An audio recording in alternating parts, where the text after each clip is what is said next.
And as reported there, U.S. stocks did go higher today after that U.S.-China deal was announced, temporarily slashing reciprocal tariffs, a break for markets, worried about the economic fallout from a trade war. And joining us on set tonight, Paul Isely, an economic professor at Grand Valley State. Paul, thanks for coming in tonight. You always tell us that we shouldn't take these developments on Wall Street too seriously with big swings that we're seeing, both good and bad swings. But the market, of course, a reflection of what's going on in the sentiment in the country. What do we read today with what happened? Well, what this tells us is the markets expected it to take longer to get to any agreement and believe that the agreements that might come across the desk would be less favorable. So they celebrated the fact that it might get rid of some of the uncertainty that's been a cloud over U.S. business now for a month as they try to figure out how to negotiate these tariffs.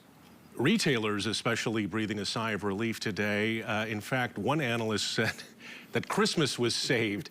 I mean, is that overstating it a little bit? We were anticipating, though, a big drop-off in a lot of these imports coming from China. Yeah, we've already seen that big drop-off, and it will continue through the end of the month because it takes a couple weeks for a boat to actually get here. So yes, in reality, we needed to make orders for the holiday season by early June, or there would be shortages as we got to that point. At 145%, those orders weren't being made. At 30%, there's ways to make it work. Absolutely. Paul, we've talked in the past about how Michigan especially is affected by these tariffs in the manufacturing industry here in the state. Are they breathing a sigh of relief today, or is there still a lot of uncertainty out there?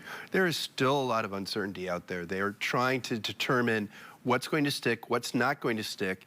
And in fact, for most companies here in Michigan, it's the tariffs on Canada and Mexico that matter the most, not the ones in China. Are we still flirting with a recession, or do you think that today's developments kind of bring us back to that, from that brink? Oh, we're certainly still flirting with a recession. But no matter what we see going into the third quarter, if this deal sticks, it won't be as bad as what we were expecting. So it might not be a recession, it might be just a downturn, or it might be a lighter recession than what we thought. All right, we'll continue to watch. Paul Isely, professor of economics over at Grand Valley. Thanks for coming in tonight, Paul. We appreciate your analysis. Thank you for having me.